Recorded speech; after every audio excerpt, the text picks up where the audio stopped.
Assalamualaikum warahmatullahi wabarakatuh. Waalaikumsalam warahmatullahi wabarakatuh. Bismillahi walhamdulillah wassalatu wassalamu ala sayyidina rasulillah sayyidina wa maulana Muhammad ibn Abdullah wa ala alihi wa sahbihi wa mawalah. أما بعد سبحانك لا علم لنا إلا ما علمتنا إنك أنت العليم الحكيم لا حول ولا قوة إلا بالله العلي العظيم. Saudara-saudara kaum muslimin rahimakumullah, satu-satunya manusia yang dalam Al-Quran sudah mendapat jaminan ampun dari seluruh dosa yang pernah dikerjakan cuma Rasulullah orangnya. Quran yang menjanjikan liyaghfira lakallahu ma taqaddama min dzambika wa ma ta'akhkhar. Wahai Muhammad, dosamu yang dahulu, dosamu yang sekarang, dosamu yang akan datang kalau memang ada, seluruhnya sudah mendapat jaminan ampun dari Allah Subhanahu wa ta'ala. Orang yang nyata-nyata sudah mendapat jaminan ampun dari segala dosa ini, ibadahnya luar biasa. Luar biasa bagaimana? Sejarah menceritakan beliau kalau sholat malam sampai bengkak kakinya karena rajin sujud. Aisyah menceritakan, satu malam selesai sholat isya saya akan tidur. Saya lihat suami saya sedang sholat, maka saya pun tidur. Tengah malam saya terbangun dari tidur, saya lihat suami saya masih sholat juga. Saya tidur lagi. Menjelang sepertiga malam yang akhir saya bangun, saya lihat masih sholat juga. Saya hampiri beliau. Saya tanya setelah sholatnya usai, "Bang," kata Aisyah, "ada apa yang?" Kata baginda Rasul. Sebab beliau itu, jangan senyum kalau saya katakan yang di sini. Sebab beliau itu pandai sekali menyenangi hati istrinya. Panggilan kelihatannya sepele, tapi bisa menghidupkan keharmonisan dalam rumah tangga. Beliau apabila memanggil Siti Aisyah dengan kalimat Humaira, "Ya Humaira," wahai yang pipinya kemerah-merahan. Cantik sekali panggilannya untuk istrinya. Kita kadang-kadang terlalu jujur tapi nyakitin. Mentang-mentang bini hitam, kalau manggil bini hitam, sini lo. Jujur tapi nyakiti itu. Hadirin yang saya muliakan, baginda menjawab, "Ada apa ya? Abang ini kan dosanya sudah mendapat jaminan ampun dari Allah." "Iya, lalu gimana?" "Ya kalau ibadah jangan terlalu gitu-gitu benar, kenapa sih? Orang sudah dapat jaminan ampun itu kan mestinya tenang, aman. Ini malah seolah-olah beliau orang yang paling banyak mempunyai dosa. Tidak puas melaksanakan hanya sholat yang wajib ditambah dengan yang sunnah-sunnah. Tidak usah gitu-gitu bener lah bang, sudah dapat jaminan ampun ini." Terhadap usul istrinya ini, apa jawab beliau? Sederhana, tapi melambangkan sikap jiwa yang luhur. Beliau menjawab, "Aisyah, afala uhibbu an akuna abdan syakura." Yang, apa saya tidak senang kalau saya ini oleh Allah mendapat gelar abdan syakura, hamba yang pandai bersyukur, hamba yang tahu berterima kasih. Makin diampuni, makin banyak sujud saya. Makin diampuni, makin banyak ibadah saya kepada Allah. Inilah prinsipnya. Saudara-saudara, oleh karena ibadahnya demikian rupa, Allah lalu dekat. Oleh karena Allah dekat, perjuangan beliau itu, walaupun Quraisy melakukan segala macam cara dan usaha, mengeluarkan segala daya dan dana, kemampuan dan kekuasaan, tidak pernah berhasil mematahkan, walaupun berhasil menekan perjuangan baginda Rasulullah sallallahu alaihi wasallam. Coba kalau kita buka sejarah, beliau itu kan mulai berjuang sendiri, yang dihadapi masyarakat yang keras, kasar, brutal. 14 abad yang lalu, semenanjung Arabia terkenal sebagai masyarakat yang jahiliyah, di mana maksiat dan munkarat merajalela. Sembahan adalah berhala. Anak perempuan lahir dibunuh hidup-hidup. Itu zaman dulu, zaman sekarang pun tidak jauh bedanya. Malah kalau zaman dulu dikubur hidup-hidup, sekarang sebelum lahir sudah dibunuh. Yang namanya abortus itu. Kadang-kadang aneh, kita mengadakan operasi bersih, dilarang buang sampah sembarangan. Kalau sudah buang sampah saja tidak boleh sembarangan, tahu-tahu zaman sekarang ini bayi dibuang di tempat sampah. Bukan lagi kertas, bukan lagi kardus, bayi dibuang di comberan. Kan lebih sadis sebenarnya dari jahiliyah 14 abad yang lalu. Judi di zaman dulu 14 abad yang lalu merajalela, menyentuh segala lapisan masyarakat. Di zaman sekarang pun judi tidak kurang hebatnya, cuma tentu dengan bahasa yang lain. Apalagi di zaman sekarang orang pandai menghaluskan bahasa, mensamarkan istilah. Judi disebut sumbangan umpamanya, sehingga orang lalu tidak terasa bermain judi, terasanya ikut nyumbang. Itu sekedar istilah yang merangsang orang sebenarnya. Masyarakat yang semacam ini yang dihadapi oleh baginda Rasul. Diangkat jadi Rasul umur 40 tahun lalu mulai berjuang. Mula-mula secara sembunyi dakwahnya itu. Dari pintu ke pintu, dari rumah ke rumah, dari orang ke orang. Hasilnya 3 tahun gerilya berdakwah, dapat pengikut tidak lebih 11 orang. Sudah tidak digaji, tidak dapat beras, hidup pun miskin. 3 tahun dakwah, dapat pengikut 11 orang. Ustadz mana zaman sekarang yang masih mau ngajar? Kalau 3 tahun buka pengajian, yang ngaji cuma 11, bubar. Kiai mana yang masih mau buka pondok? Kalau 3 tahun buka pesantren, santrinya cuma 11. Pemimpin mana yang masih mau kampanye? Kalau 3 tahun kampanye dapat pemilih cuma 11, bangkrut. Tapi tidak dengan Rasul. 3 tahun berlalu, turun perintah fasda bima tu'mar. Tidak usah berdakwah secara sembunyi, Muhammad sampaikan saja Islam secara terbuka. Mulailah beliau berdakwah secara terbuka, terang-terangan. Mula-mula Quraisy dikumpulkan dekat Ka'bah. Kumpulah Abu Jahal, Abu Lahab, Abu Sufyan dan gembong-gembong Quraisy. Di sana buat pertama kali secara terbuka baginda Rasul pidato. Tuan-tuan Quraisy, apakah tuan-tuan percaya kepada saya? Percaya. Kenapa? Karena Anda Muhammad sejak kecil belum pernah bohong. Baik. Jikalau memang tuan-tuan percaya kepada saya, maka mulai hari ini saya serukan kepada tuan-tuan, ankizu anfusakum minan nar.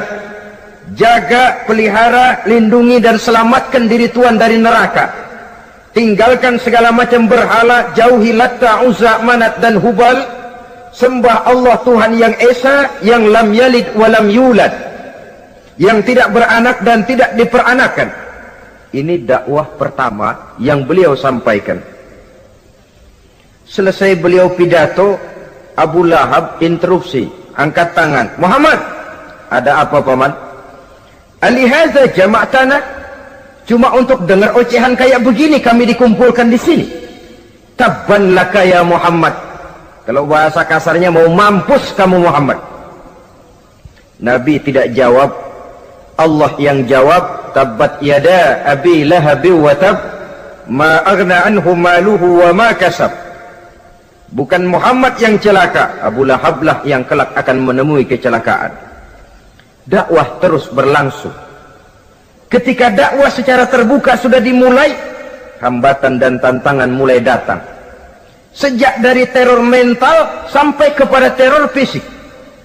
Dan puncaknya terjadi pada saat beliau berumur 53 tahun, di mana Quraisy mengadakan rapat di satu rumah yang disebut Darul Arqam.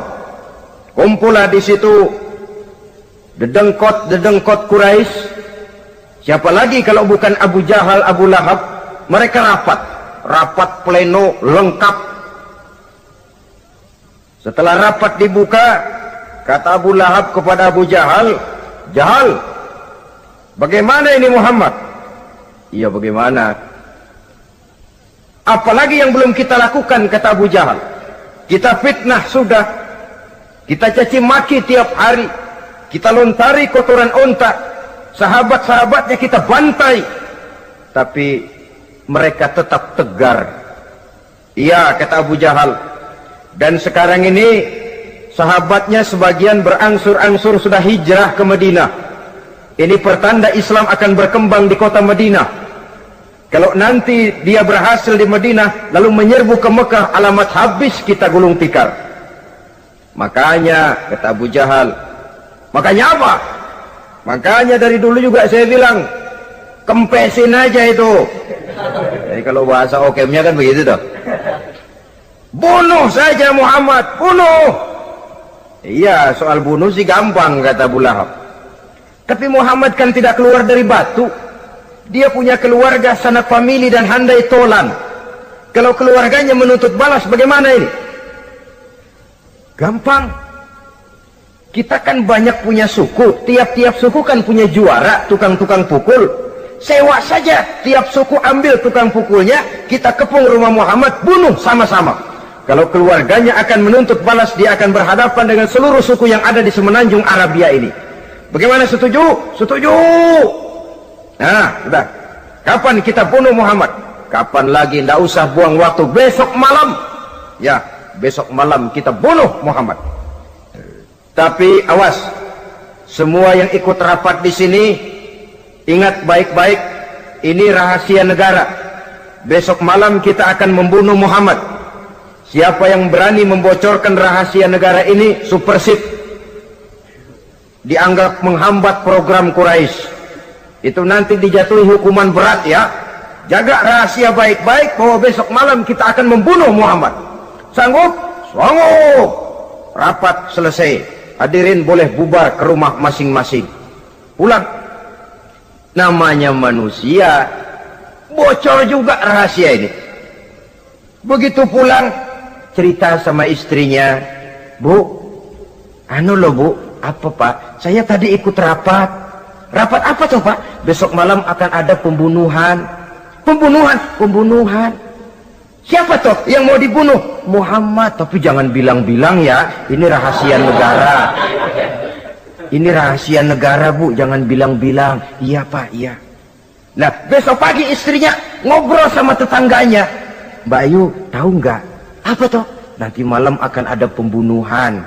"Siapa yang mau dibunuh?" "Muhammad." "Loh, sampean tahunya dari mana?" "Suami saya ikut rapat." "Tapi jangan bilang-bilang ya Bu ya.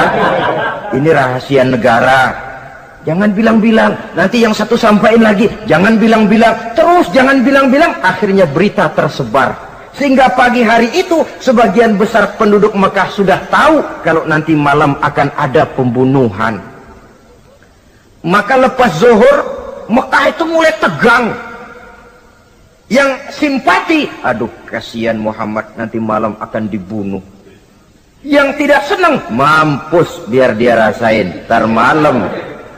Saudara-saudara, begitu maghrib berbunyi sudah, udara mulai gelap, penduduk Mekah sudah kunci pintu seperti ada jam malam.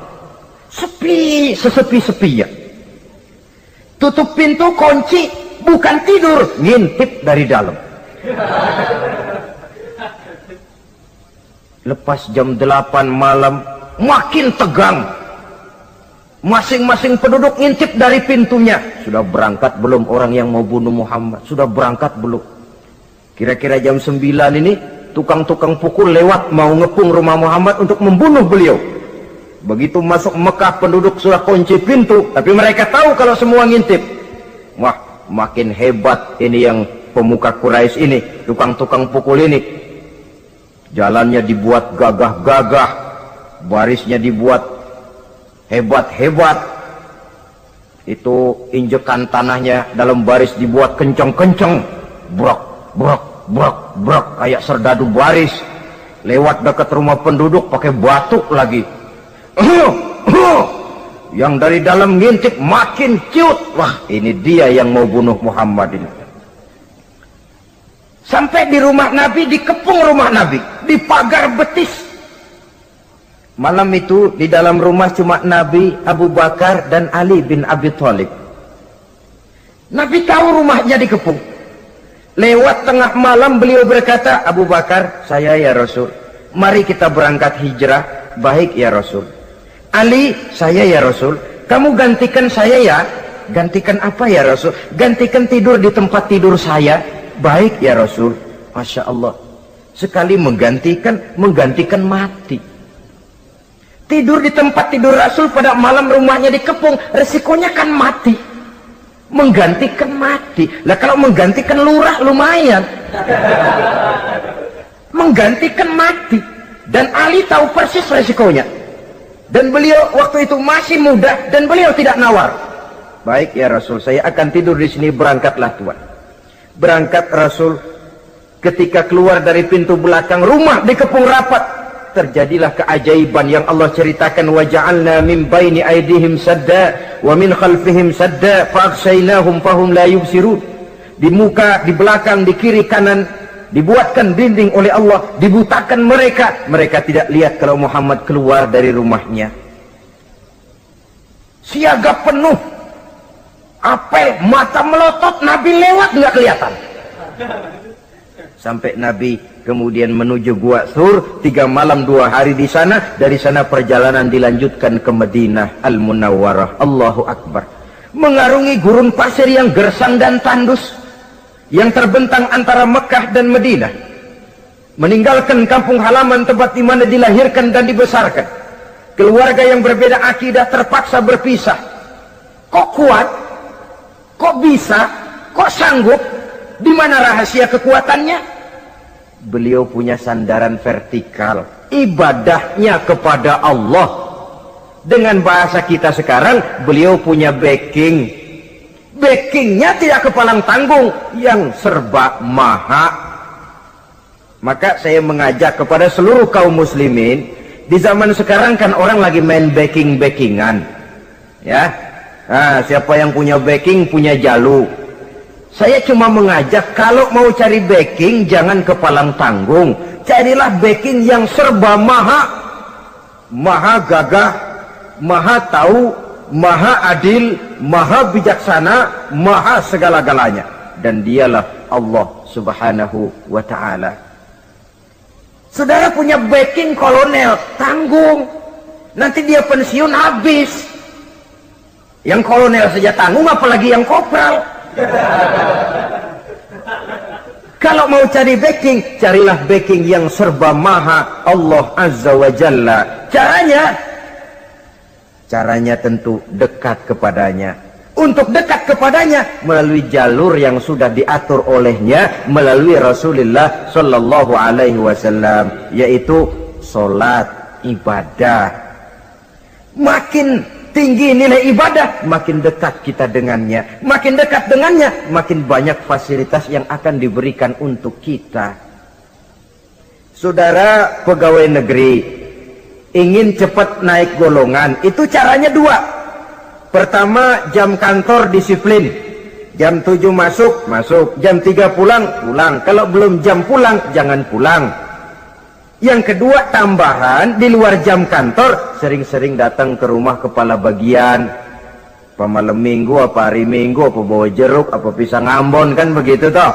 Ini nanti kan kepala bagian kan nilai, karyawan saya yang satu ini jam kantornya disiplin, tambahan dia sering datang hari minggu di luar jam kantor bawa jeruk lagi. Ini mestinya belum naik, lah gua naikin dulu ke atas. Naik, saudara-saudara. Yang saya maksud apa? Itu zuhur, asar, maghrib, isya, subuh, jam kerja resmi itu, jam kantor. Lah, ada kunjungan di luar jam kantor, yang namanya tahajud, yang namanya hajat, yang namanya duha. Nanti kan Allah lihat, ini hambaku yang satu ini jam kantornya betul, zuhur, asar, maghrib, isya, subuhnya tepat. Tambahan di luar jam kantor, dia sering menghadap kepadaku. Nah, hambaku ini aku angkat kau maqamam mahmuda, ke satu tempat yang terpuji. Kalau Allah yang ngangkat, satu negara orang mau rendahkan kita, kita akan tetap tinggi. Kalau Allah mau rendahkan, satu negara mau angkat kita, kalau memang dasar mesti nyungsap ke bawah. Inilah perlunya sandaran vertikal. Inilah perlunya kita mempunyai backing hanya kepada Allah. Pada waktunya orang akan sampai ke titik jenuh. Dalam kesunyian orang sering mempertanyakan eksistensi diri, mulai mempertanyakan hakikat keberadaannya di tengah kesibukan bisnisnya, di tengah kesibukan kerja dari rapat ke rapat, dari kantor ke kantor, dari tender ke tender. Orang akan sampai kepada titik jenuh. Dikala itu dia memerlukan ketenangan, dikala itu dia memerlukan kedamaian, dikala itu dia mencari eksistensi diri. Sebenarnya hidup ini mau apa sih? Cuma sekedar menjalani hal-hal yang rutin saja? Pergi pagi, pulang sore, peras keringat, banting tulang? Atau ada tujuan yang lebih luhur daripada sekedar ini? Dikala itulah dia mulai mencari jalur untuk mendekatkan diri kepada Sang Pencipta. Dan tidak bisa ingin dekat dengan Allah, saudara, pakai aturan sendiri. Ingin dekat dengan gubernur harus ikut aturan yang ditetapkan oleh protokolnya gubernur. Ingin dekat dengan presiden, ya ikut jalur yang sudah disusun oleh protokolnya presiden. Ingin dekat dengan Allah, ya ikut jalur yang sudah diatur oleh Allah melalui Rasulnya. Apa itu? Ya diantaranya sholat, puasa, dan ketentuan-ketentuan ibadah yang lain. Tidak bisa dengan prinsip, yang penting kan hati baik, berjiwa bersih, akhlak luhur, gak usah sholat kalau hati baik sudah dekat dengan Allah. Oh, alangkah enaknya kalau begitu. Kalau dengan itu bisa dekat dengan Allah, rasanya Nabi Muhammad yang paling dulu berhenti sembahyang. Kenapa? Beliau orang yang hatinya paling baik. Beliau orang yang budinya paling luhur. Kalau budi luhur dan hati baik sudah menjamin untuk dekat dengan Allah, Nabi dulu berhenti sholat. Nyatanya tidak. Beliau orang yang berbudi luhur, berakhlak baik, entoh ibadahnya demikian rupa. Dan beliau adalah standar untuk kita jadikan contoh dalam mengamalkan ajaran-ajaran agama di kehidupan kita ini. Saudara, itu tadi sepertiga waktu beliau untuk ibadah, untuk Allah. Sepertiga yang kedua dari waktu beliau adalah untuk tugas. Dalam hal ini, sebagai seorang Rasul, menyampaikan risalah Islam berhadapan dengan umat. Yang jadi soal ialah, apa modal utama beliau di dalam melaksanakan tugas? Dan ini nanti sebagai cerminan buat kita. Modal utamanya pertama adalah keteladanan, dan yang kedua adalah akhlak. Sekarang ini kita hampir nyaris mengalami berbagai macam krisis. Yang paling santer kita dengar adalah krisis wibawa. Ada pak guru dicegat muridnya di jalanan, dipukulin karena nggak naik kelas katanya. Nampaknya guru nggak lagi berwibawa. Di satu pihak mungkin karena si guru tidak bisa digugu dan ditiru. Di lain pihak juga murid tidak lagi mengenal arti rasa hormat kepada pak guru. Nah, kenapa krisis wibawa timbul? Karena tidak ada keteladanan. Adapun Rasul, wibawa beliau timbul di tengah umat karena keteladanan ini. Apapun yang beliau ajarkan kepada umat, beliau adalah pelaksana pertama. Dengan kata lain, satunya kata dan perbuatan. Ini yang sangat diperlukan di zaman kita sekarang. Bukan cuma sekedar simposium, muktamar, kongres, rapat besar dengan keputusan bertumpuk-tumpuk kertas di atas meja, tetapi tidak pernah terrealisir dalam kehidupan. Yang kita perlukan adalah satunya kata dan perbuatan, bahwa kalau itu yang diucapkan, itu yang diterapkan. Kalau itu yang diteorikan, itu yang dikerjakan. Keteladanan. Yang kedua, rahasia sukses beliau dalam melaksanakan tugas berhadapan dengan umat, akhlak. Beliau tidak menyampaikan Islam ini dengan kekerasan, tidak juga dengan bujuk rayu harta, tidak pula dengan menakut-nakuti orang. Belum pernah kita baca dalam sejarah beliau teriak-teriak, awas yang tidak masuk Islam dipecat jadi orang Arab. Tidak. Atau dengan bujuk rayu, ayo siapa masuk Islam super mie 2 bungkus? Tidak. Sebab kebenaran tidak bisa dipupuk dengan materi. Kebenaran adalah soal keyakinan, dan keyakinan adalah soal batin. Orang yang beragama karena tertarik kepada super mie, orang yang beragama karena tertarik kepada pakaian, kepada obat-obatan, nilai imannya dipupuk dengan materi. Dan usaha seperti itu sama saja dengan menegakkan benang basah. Dia percaya kepada sesuatu yang dia tidak mengerti. Dia yakin kepada sesuatu yang dia tidak tahu apa bentuk yang dia yakini itu. Alangkah malang dan kasihannya orang yang beragama seperti ini. Tidak demikian dengan Rasul. Islam ini adalah satu keyakinan. Keyakinan terhadap kebenaran hanya bisa ditegakkan dalam nurani manusia yang paling mendasar. Karena itu dia tidak bisa dipaksakan. Dan itu pula sebabnya Quran punya prinsip la ikraha fid din. Tidak ada paksaan dalam beragama. Mau Islam silahkan, tidak mau Islam silahkan. Allah tidak memaksa. Tapi ayat ini jangan disalah pakai. Tidak pernah sholat, ditanya orang, kamu kan Islam kok enggak sholat? La ikraha fid din dong. Salah pakai. Yang tidak ada paksaan dalam beragama itu untuk orang di luar Islam. Kepada tuan-tuan di luar Islam, la ikraha fid din, tidak ada paksaan masuk Islam. Tapi kalau sudah masuk ke dalam Islam, maka berlaku peraturan Islam. Contohnya begini saja, tidak ada paksaan masuk ke rumah saya. Itu toh. Mau masuk silahkan, tidak mau masuk tidak ada urusan. Tapi sekali saudara masuk ke rumah saya, saudara harus ikut tata tertib yang ada di dalam rumah saya. Kira-kira beragama itu begitu. Tidak ada paksaan masuk Islam. Tapi sekali saudara masuk Islam, maka berlaku peraturan Islam untuk kehidupan saudara. Jadi la ikraha fid din ini buat orang di luar garis. Allah tidak maksa-maksa orang mau masuk Islam mau tidak. Silahkan saja. Tapi ketika orang mendapat hidayah masuk ke dalam Islam, peraturan Islam berlaku dalam kehidupannya. Saudara hadirin kaum muslimin rahimakumullah. Akhlak. Mari kita lihat lebih jauh bagaimana sih akhlak beliau yang mulia itu. Allahu Akbar. Kalau orang berakhlak kepada teman itu sih biasa. Tapi berakhlak kepada musuh ini yang luar biasa. Ini yang agaknya Allah saja memuji beliau. Wa innaka la'ala khuluqin azim. Engkau Muhammad benar-benar berada di atas budi pekerti yang luhur dan terpuji. Kalau saya baik kepada orang yang memang baik kepada saya, logis toh, wajar, memang harusnya. Tapi berbuat baik kepada orang yang jahat terhadap saya, ini yang tidak setiap orang bisa. Nah, sebab itu saya tidak ingin menceritakan akhlak beliau kepada sahabat, namanya juga kepada sahabat. Saya akan kutip beberapa riwayat yang menceritakan bagaimana akhlak beliau kepada orang yang nyata-nyata memusuhinya.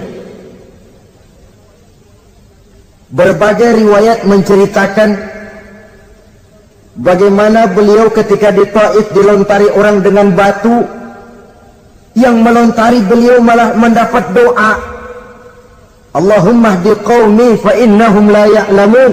Ya Allah, berikan hidayah, berikan petunjuk kepada mereka yang melontari saya dengan batu, karena mereka tidak tahu. Kalau saja mereka tahu, mereka tidak akan melontari saya dengan batu. Ya Allah, berikan hidayah kepada mereka. Padahal ketika itu malaikat Jibril menawarkan jasa. Muhammad, kalau kamu mau orang yang melontari kau dengan batu itu hancur, saat ini juga saya angkat Jabal Uhud, saya timpakan mereka biar mati semua. Mau Muhammad?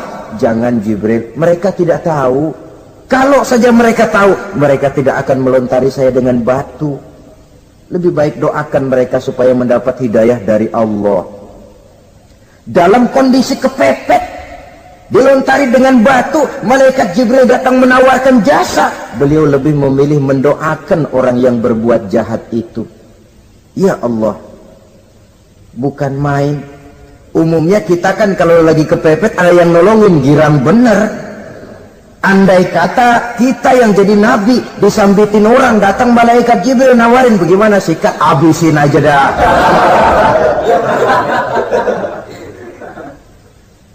Ini akhlak kepada musuh. Ketika beliau selesai sholat zuhur, istirahat rebah-rebah, tidur-tiduran di bawah pohon kurma, datang orang kafir yang bernama Daksur yang sudah lama mengintip-ngintip, mencabut dan menghunus pedang. Muhammad, kalau ini saat saya tebas batang lehermu, siapa yang akan menolong engkau? Tidak ada. Yang akan menolong saya Daksur? Iya, Allah yang akan menolong saya. Mendengar Allah, Daksur gemetar, keringat dingin bercucuran, pedang jatuh ke bawah, diambil oleh Rasul pedangnya, dibalikkan ke leher Daksur. Kalau sekarang saya yang tebas batang lehermu Daksur, siapa yang akan menolong kamu? Tidak ada ya Rasul, kecuali kalau kau mau memaafkan saya. Baik, ambillah kembali pedangmu, kau saya maafkan, dan jangan ulangi lagi perbuatan semacam ini. Lain saat beliau sedang tawaf, diikuti oleh seorang Quraisy kafir. Sambil tawaf, ini kafir Quraisy sudah bawa pisau. Dia pikir, nanti di satu sudut yang ada gelap saya tikam Muhammad dari belakang, saya bunuh dia. Jadi kafir ini pura-pura ikut tawaf. Jahatnya orang kafir itu kan begitu, tawaf ya ikut pura-pura tawaf, ada kesempatan sikat dari belakang. Putaran pertama belum ada kesempatan, putaran kedua makin tegang. Pokoknya begitu tempat agak gelap, cabut pisau, hantam saja sudah Muhammad, biar mati sekali di sini. Dan Nabi tahu, oh ini asisten pribadi malaikat Jibril, masih tahu toh. Jadi malaikat Jibril memberitahu, awas Muhammad, itu di belakangmu orang cuma pura-pura tawaf, dia bawa pisau mau bunuh kamu, hati-hati Muhammad. Roger ganti gitu.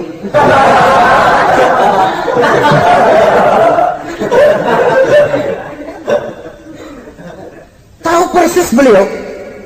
Sampai di satu sudut yang gelap, si kafir ini mencabut pisau. Nabi nengok ke belakang, menoleh Nabi.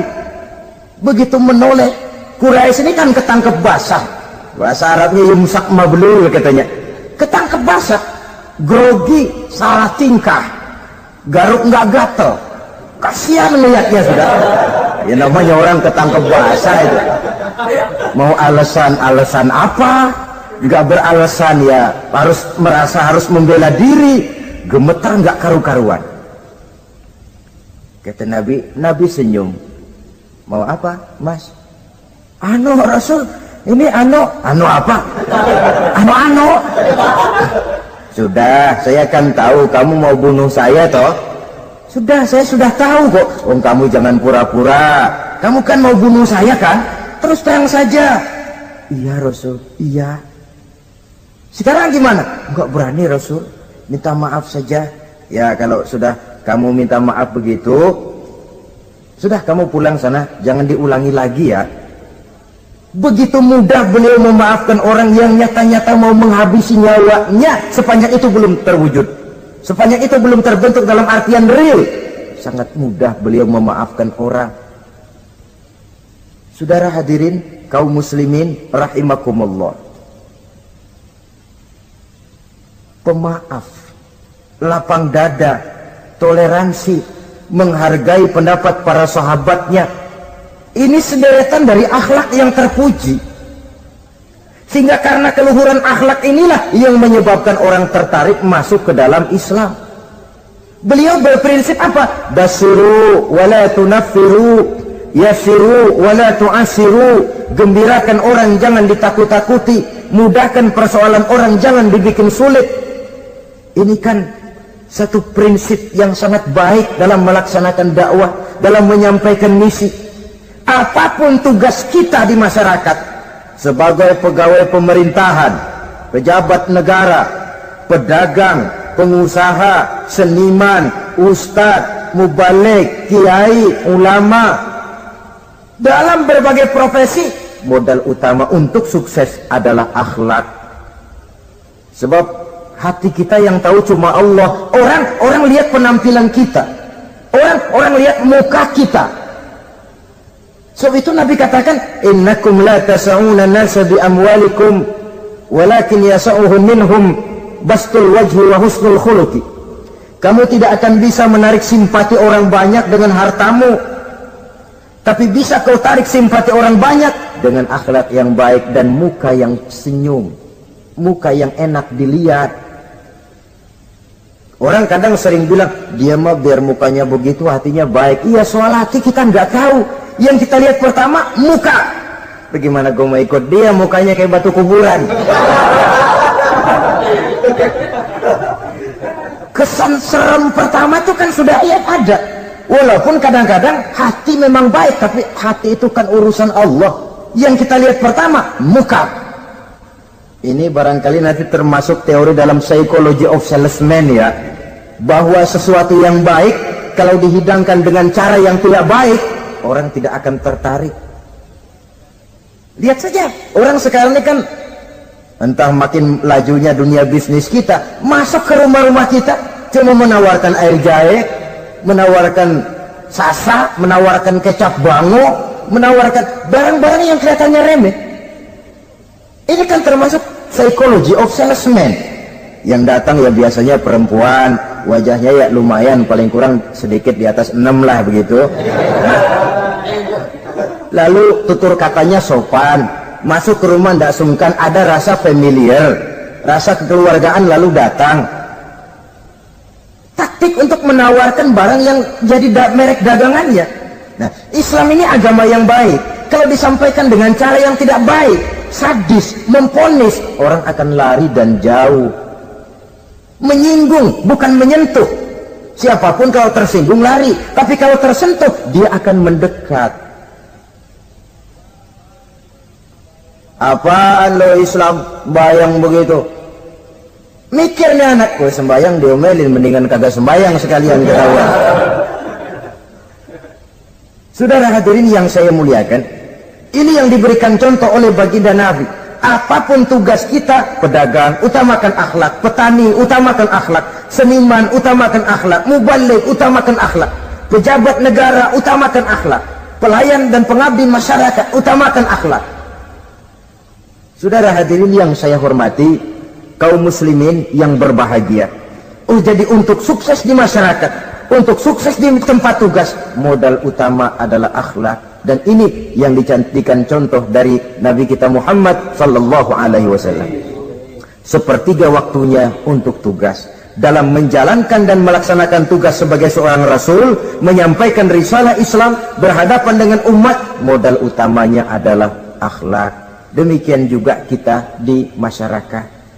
Dan akhlak itu memang harus dibiasakan sejak kita kecil. Sehingga dengan demikian nilai-nilai yang baik akan terus terbawa sampai di hari tua kita. Saudara-saudara, rasanya kehancuran satu bangsa dimanapun di dunia ini selalu dimulai dengan kehancuran akhlak daripada bangsa itu sendiri. Dan kehancuran akhlak itu bisa saja terjadi di tengah kemakmuran ekonomi, di tengah maju dan canggihnya teknologi. Kapan? Apabila pegangan orang kepada agama sudah lemah dan rapuh. Kita tengok di negara-negara di sebelah barat kita, kemajuan teknologi yang tidak diimbangi dengan kuatnya pegangan orang kepada agama telah melahirkan budaya-budaya yang merendahkan martabat manusia. Lahirlah kebudayaan hippies, lahirlah kebudayaan nudis, hidup serba bosan dengan ini dan itu karena segalanya sudah dimiliki. Rumah mentereng, jumlah kendaraan sejumlah keluarga, kapal pesiar di laut mewah, pesawat udara punya, setelah ini punya, ini ada, semua ada, titik jenuh sampai. Mau apa semua ini? Akhirnya ingin hidup apa adanya, tidur di goa-goa, tidur di kaki-kaki gunung, tidur di hutan belantara, pakaian kumel. Itu hipis-hipis yang datang kemari, yang pakaiannya kumuh, tambelan, lepis belel, padahal di kantongnya cek, travel cek, dolar. Lain hipis kita, emang benar-benar gembel.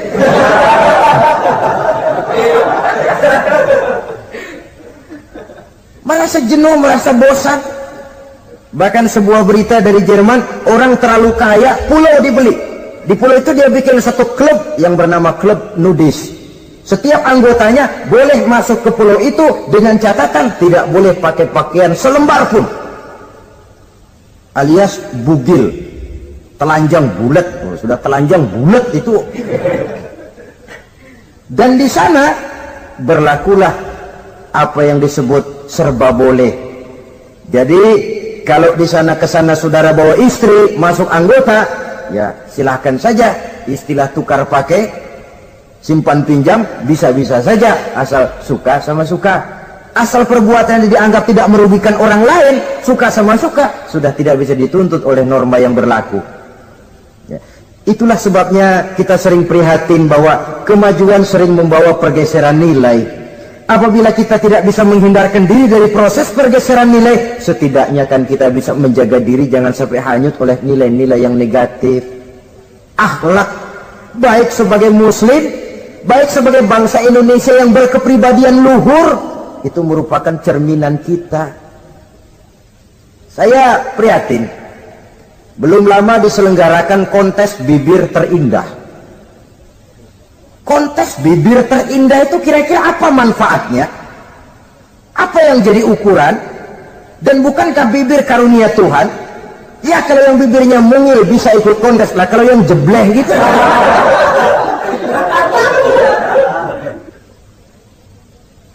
Kontes bibir terindah masih hangat dibicarakan orang. Sudah muncul lagi kontes betis terindah.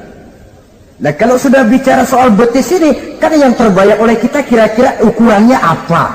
Yang diukur itu apanya ya? Ya tentu betisnya itu. Nah paling celaka kalau betis-betis yang ikut itu nanti jadi milik panitia semua kan. Yang tidak usah kita mengukur dengan kacamata agama, dengan budaya kita sebagai bangsa Indonesia yang berfalsafahkan Pancasila, rasanya mendengarnya saja kok sudah tidak sah gitu loh. Tidak pas untuk ukuran kita sebagai bangsa yang berfalsafahkan Pancasila. Saudara-saudara kaum muslimin rahimakumullah, ini yang saya maksud tadi, proses pergeseran nilai. Andai kata kita tidak bisa menghindarkan diri dari hal yang semacam itu, setidaknya kita bisa menjaga diri jangan sampai hanyut ditelan proses pergeseran nilai. Dan memelihara nilai-nilai akhlak ini dari hari ke hari memang tidak semakin ringan, bahkan akan semakin berat, karena tantangan yang kita hadapi juga akan semakin berat. Inilah sepertiga yang kedua dari waktu beliau untuk melaksanakan tugas. Jadi modal utama dalam melaksanakan tugas akhlak. Di antara nilai akhlak itu prinsip Nabi tadi, gembirakan orang, jangan ditakut-takuti, mudahkan urusan orang, jangan dibikin sulit. Sehingga kalau yang memang mudah lalu dipersulit, itu sudah mencerminkan akhlak yang tidak diajarkan oleh Rasulullah sallallahu alaihi wasallam. Kemudian yang terakhir, sepertiga yang ketiga dari waktu beliau adalah untuk keluarga. Jadi tadi ada waktu untuk Allah, ibadah, ada waktu untuk tugas, dan yang ketiga ada waktu untuk keluarga. Bagaimana Rasul di tengah keluarganya? Anas bin Malik bercerita, saya 11 tahun membantu di rumah tangga Rasul. 11 tahun itu kan artinya 11 kali 360 hari kali 24 jam. Bukan waktu yang sebentar itu. Selama 11 tahun saya membantu di rumah tangga Rasul, kata Anas, belum pernah saya dengar kata-kata kasar, keras, membentak. 11 tahun saya membantu di rumah tangga beliau, belum pernah saya lihat ada piring terbang, ada bakyak melayang. Artinya apa? Cerminan dari ketentraman, keayeman, kedamaian rumah tangga beliau. Padahal rumah tangganya kecil, istrinya lebih dari satu, tapi aman, tentram, rukun. Kita kadang-kadang istri satu seminggu 7 hari, perang 6 hari. Cuma 1 hari gencatan senjata. Sudah hadirin, saudara kaum muslimin rahimakumullah, kalau beliau tidak menyenangi satu masakan, misalnya masakan istrinya, Tidak mencah-mencah, cuma kelihatan dari makannya barangkali tidak begitu banyak. Tapi tidak pernah mencela apapun yang dimasak istrinya. Senang ya dimakan, tidak senang ya dimakan karena menghargai lelah jerih payahnya istri. Ini kelihatannya sepele, tapi dari sini keharmonisan rumah tangga itu bisa saja timbul. Bukankah seseorang hanya bisa sukses di tempat tugas? Jadi apapun dia, kalau berangkat dari ketentraman dan ketenangan di rumah tangga. Dan tidak ada orang bisa meraih sukses kalau dia berangkat dari rumah tangga yang berantakan. Itulah sebabnya ini sangat diperhatikan oleh baginda Rasul. Dari rumah yang kecil, dari tempat tidur yang sederhana, yang sebelah itu kain kasar, sebelah dipakai untuk tidur, sebelah dipakai untuk selimut. Jadi kasur merangkap selimut. Allahu Akbar. Tapi dari rumah tangga yang semacam itu keluar ucapan baiti jannati, rumah tanggaku laksana surga bagiku. Di mana sih rahasianya? Karena rumah tangga beliau didirikan di atas ajaran agama. Agama membuat suami istri tahu hak dan tahu kewajiban. Kalau kewajiban dilaksanakan, hak diberikan, akan timbul saling pengertian. Apabila ada pengertian, akan timbul ketenangan, dan ketenangan adalah tangga utama untuk mencapai rumah tangga bahagia. Apalah artinya? Seperti banyak istilah orang, rumah bertingkat, uang banyak berlipat-lipat, kendaraan serba mengkilat, istri pun cantik memikat, kadang-kadang jumlahnya 4, tapi tiap hari kiamat. Tidak pernah ada ketenangan dan kedamaian di rumah itu. Saudara hadirin, lebih celaka lagi sudah rumah gubuk berantem melulu. Sudah kiamat itu, sudah kiamat. Jadi dengan adanya pelaksanaan kewajiban, pemberian hak, timbul pengertian. Pengertian membawa ketenangan. Suami keluar rumah, istri tenang di rumah. Suami meninggalkan istri pun hatinya tenang dan tentram, tidak was-was, tidak berpikiran nanti kalau saya lembur ini istri ngompreng, tidak. Si istri pun lega melepas suami karena ada keterbukaan. Ini kan menurut angket terakhir loh ya, yang diadakan oleh beberapa majalah di ibu kota ini, di ibu kota katanya, dari sejumlah laki-laki yang disebarkan angket, ternyata jika ada 3 laki-laki, 2 nyeleweng. Jadi angka penyelewengan itu 2/3 dari jumlah laki-laki itu menyeleweng katanya. Ya mudah-mudahan yang kumpul di sini termasuk 1/3 yang nggak nyeleweng itulah.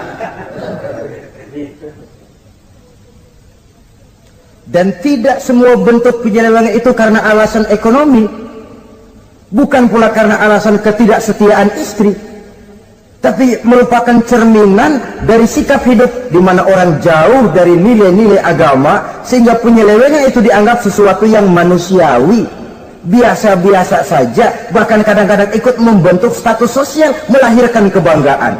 Innalillahi. Orang kalau sudah bangga nyeleweng bangga, nah, itu kiamat sudah. Sama saja bikin dosa ketawa, waduh, itu malaikat gemes benar. Udah bikin dosa cengengesan, cengir, udah ada rasa nyesel, udah ada rasa takut, udah ada rasa bersalah, biasa gitu. Saudara hadirin yang saya muliakan, ini kan cerminan dari rapuhnya pegangan orang kepada agama. Jadi untuk membina rumah tangga yang bahagia ini, 1/3 dari waktu untuk di tengah keluarga menghidupkan nilai-nilai agama di rumah tangga kita. Oleh karenanya, pada bagian akhir dari pertemuan yang singkat ini, saudara-saudara, saya mengajak, marilah pandai-pandai membagi dan mengatur waktu. Ada waktu untuk Allah, ada waktu untuk tugas, ada waktu untuk keluarga. Syukur kalau ada keseimbangan. Tapi kalau tidak, istilah usul fikih itu tatimul aham minal muhim, mendahulukan yang terpenting dari yang penting. Kalau ada 3 persoalan semuanya penting, tentu di antara 3 ini kan ada yang lebih penting, yang itulah yang dikerjakan lebih dulu. Dan ini tidak berarti bahwa penjatahan waktunya harus sama. Untuk ibadah dalam sehari semalam sekian jam, untuk tugas sekian jam, untuk keluarga sekian jam. Tidak bisa kita targetkan begitu.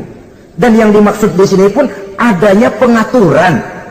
Pengaturan tidak berarti bahwa harus sama waktunya, tidak. Kita melihat kepentingannya. Saudara hadirin, sama saja di zaman sekarang, kalau dengan pembangunan kita ingin menciptakan pemerataan di kalangan rakyat, itu tidak berarti bahwa rakyat Indonesia ini standar ekonomi harus sama semua, seperti yang dicita-citakan komunis. Tidak bisa. Menciptakan pemerataan artinya, kalau yang kaya bisa semakin kaya, kenapa yang miskin tidak bisa naik jadi sedikit kaya? Dan artinya menciptakan kesempatan kepada setiap penduduk Indonesia untuk merubah tahap dan taraf kehidupannya. Demikian juga adanya pengaturan waktu. Bukan berarti untuk Allah sekian jam, keluarga sekian jam, tugas sekian jam. Sebab jam-jam ini sulit kita jatahkan. Kadang-kadang tugas, kadang-kadang keluarga, kadang-kadang ibadah kita sedang gandrung. Yang penting ada keseimbangan dalam cara kita mengatur waktu itu. Nah, saudara-saudara, demikianlah pertemuan dan pembicaraan kita kali ini. Terima kasih atas segala perhatian. Mohon maaf atas segala kekurangan. Usikum wa nafsi bitaqwallah. Wassalamualaikum warahmatullahi wabarakatuh. Waalaikumsalam warahmatullahi wabarakatuh.